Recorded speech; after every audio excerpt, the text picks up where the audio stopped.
Gusto ko lang pong linawin na ito po ay perma ninyo at hindi po AI generated. Pero ako po yan. Ako po nag-prepare niyan. So doon po sa picture na yon, meron silang sinisinghot na white powdery substance. Opo. Wow. Narito ang Balitang Pinoy TV. Magandang araw sa atin lahat mga kababayan. Dito na naman tayo sa another episode ng ating vlogs. Pag-uusapan natin ngayon, ito po no. Ngayon ko lang po napanood yung kay Maharlika na mga yung videos po na ini-interview niya yung nakapirma po na PIDEA agent doon po sa kanyang mga nilabas na dokumento no. At nakikita po natin na so far lumalabas na totoo yung agent at lumalabas din po na totoo yung mga sirkumstansya ng pangyayari at ganun din po yung mga dokumentong pinakita ni Maharlika. Yan po ang pag-usapan natin, pero bago yan, kung bago ka pa lang dito sa ating channel, mag-subscribe ka na. Dahil ito lang ang tayong channel na may kinikilingan, may pinapanigan, una sa balita, uli sa impormasyon, kaya ano pang hinihintay nyo? Pindot na, okay. Alam niyo po, medyo unahin na po natin to no, yung kay Maharlika. Marami pong nagduda no, sa mga dokumento ni Maharlika kasi usong-usong ngayon yung mga AI, no? Tapos alam niyo po, ang dami po kasing sunod-sunod po kasi yung revelasyon, yung mga expose ni Maharlika. Parang ako mismo parang hindi ko mapaniwalaan na talaga bang ganito katindi yung contact ni Maharlika.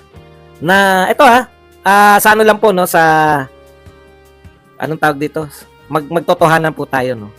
Meron po ba talagang ganito kalupit na informant o tinatawag na mga ahas o ni Maharlika na nagbibigay talaga sa kanya ng information, no? Nakalis na po si Kapil. Nagbibigay po ng information kay Maharlika na lahat po ng mga katiwalian, lahat po ng mga parang ako mismo tatapatin ko po kayo. Parang ang daming impormasyon na binibigay ni Maharlika na parang ito minsan ito kaya totoo. Tapos automatic no, pag nagbigay po ng information si Maharlika, automatic po na bibirahin siya ng mga pro BBN. Ako nung una binibira ko si Maharlika, sabi ko ang galing naman ng ni Maharlika. Kwentista, no? Parang ang galing. Sa totoo lang po, wala talaga, hindi ako makapaniwala na lahat ba ng impormasyon tungkol sa pwedeng ikasira ng mga tao sa Malacanang. Bakit po alam ni Maharlika at bakit po itong mga tao na to sa Malacanang na sinisiraan ay tila wala silang magawa sa mga expose ni Maharlika, no? Yan yung sumasagi sa isip ko noon pa eh. Ganun ba talaga katindi? Ganun po ba talaga katindi yung mga informant ni Maharlika? Tapos babanatan po ng mga vlogger ni PBBM, ng mga tambaluslos, ng mga ensaymada, no? Na walang katotohanan. AI lang yan, peke yan. Ito po latest, tignan po ninyo. Peke yan. Peke yung nilabas ng PIDEA kasi papaliwanag nila na parang totoong-totoo yung paliwanag nila na ito ay peke dahil ganito yan. Makukuha ka naman sa paliwanag, no? Pero biglang lalabas at katulad po nito, biglang lumabas yung PIDEA agent. Di po ba? Nakukuha niyo yung lalo pong mas maraming ine-expose si Maharlika, mas lalo pong nagiging katiwa-tiwala eh. Kasi una, nasa Amerika siya. Di ba nung una, nasa Amerika ka, paano mo malalaman yan? Di ba ang katwiran niya lang? Meron siyang source eh. Alam niyo po, eto tingin ko talaga, sa dami po ng napatunayan ng mga tama na sinasabi ni Maharlika, kahit na ano pa po ang duda ko nung una. Ito ako nagtatapat ako sa inyo eh. Hindi, parang kinu-question ko yan dati si Maharlika eh. Talaga bang may mga alam kang ganyan, no? Pero sa dami na po ng napatunayan ni Maharlika na tama yung kanyang impormasyon. Wala pong dahilan para hindi ka maniwala eh. So ibig sabihin, malamang sa malamang ang nangyayari po dahil nakita na nila si Maharlika. Si Maharlika po talaga yung lahat po ng palagay ko hindi na po isang tao lang yan. Palagay ko po lahat ng tao na mayroong gustong marinig. Lahat ng tao na may gustong ipaalam yung kanilang mga ipaalam sa buong Pilipinas yung kanilang mga nalalaman. Palagay ko ipinapadaan na lang, no? Ipinapadaan na lang kay Maharlika. Bakit po? Hindi nag-aawat si Maharlika eh. hindi nyo kayang awatin eh. So, more or less, kung ipapadaan nyo kay Maharlika, more or less, makakarating sa madlang people. Ika nga yung mga gustong iparating. So, lahat po ng mga may hinaing na may nalalaman, mukhang nagkakaroon po ng na makarating, may taga-ipon at may nagpaparating kay Maharlika. Kaya po ngayon, sa totoo, kaya ako lately hindi na eh. Tignan natin kung saan makakarating. Ang nakakahiya po, yung mga nagsasabing AI. Yung mga nagsasabing gawa-gawa lang ni Maharlika, yung nagsabing fake tong document na to. Di ba? Kasi katulad yan, paano nyo po sasabihin na fake pa yung dokumento, may nagpatunay na. Ganito po yan, yun. Sa batas po, sa yung tinatawag po ng evidence, no? The best evidence is the evidence itself. Ang pinakamagandang ebidensya, yung mismong dokumento, the documents itself. Okay. So sa makatwid, yung pinapakita ni Maharlika, kung peke yan, isa lang po yung dapat magpatunay na peke yan. Yun po yung PIDEA agent na nakapirma dyan. Sasabihin lang po na nakapirma dyan. This time, yung guest ni Maharlika, sasabihin niya lang na hindi ko pirma yan. Hindi akin yan.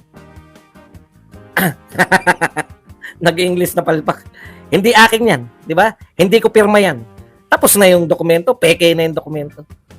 Yun lang po yun eh. Ewan ko tignan nyo si Maharlika sa kakakausap niya sa mga attorney.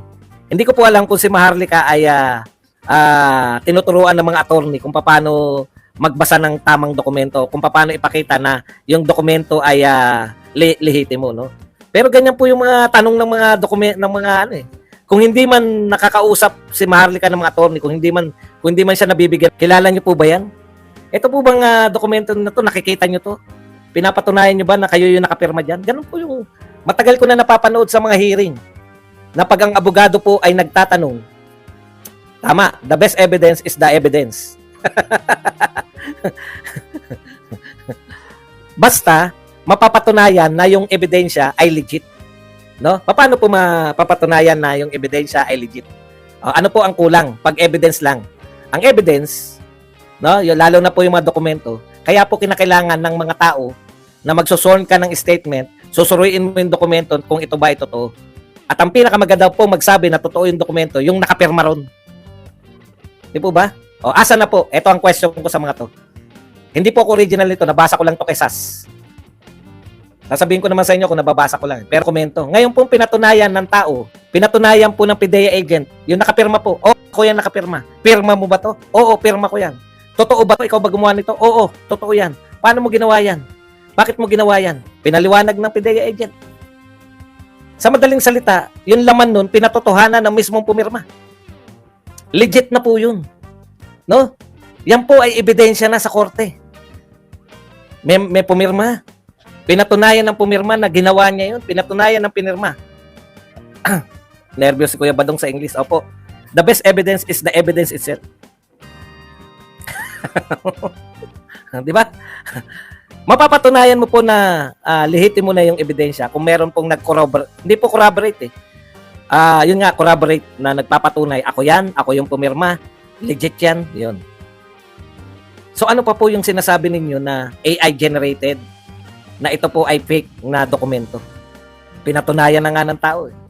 Dahil hindi po nila pwedeng atakihin yung taong nakapirma na peke yung ginawa niyang dokumento. Paano po inatake ng mga katulad ni Coach Janet? Siyempre, para maging legit yung pag-atake ni Coach Janet, maggagalit-galitan. Magsusungit-sungitan. Ang sungit. Yung sungit. Magsusungit-sungitan lang si Janet. Ha? Yun na yun? Mawawala na? Tingnan natin. Meron sinabi rito si Janet na maganda eh. Para lang po, ganito po, ngayon, ang dala-dala naman nila. No? Ganito po ngayon, yung kanilang sinasabi tungkol dyan sa PIDEA agent ni Maharlika. Saan na ba yun? Panay naman. Ito nakakabwisit sa mga dilawan. Panay pagmumukha nila nakikita, wala namang may interest sa kanila. Wala pong may interest na sa inyo, Laila de Lima. Wala namang may interest sa inyo. Eto, naggagalit-galitan lang. Tapos gumaganon-ganon lang. Sabi ni galit, oh. Ganun lang itsura eh. Eto po, magpapakita lang po sila. Eto ha. Kukuha din lang kayo ng witness, palyado pa, try harder, luka-luka, binibining Maharlika. So, ang inaatake na po nila ngayon, yung kredibilidad ng witness, no? Palpak pa. Bakit po palpak? Kasi daw, his credibility is very questionable. Nakakagulat kasi, nagmumukhang hero pa siya ngayon. Considering na siya nga yung primary suspect dun sa 8 million extortion activities which I expose. So, may nag-expose po dito sa taong to, sa PIDEA agent. At bakit daw ngayon pinalalabas na isa pa siyang, na siya pa po ay bida pa ngayon. Samantalang siya yung primary suspect sa ibang.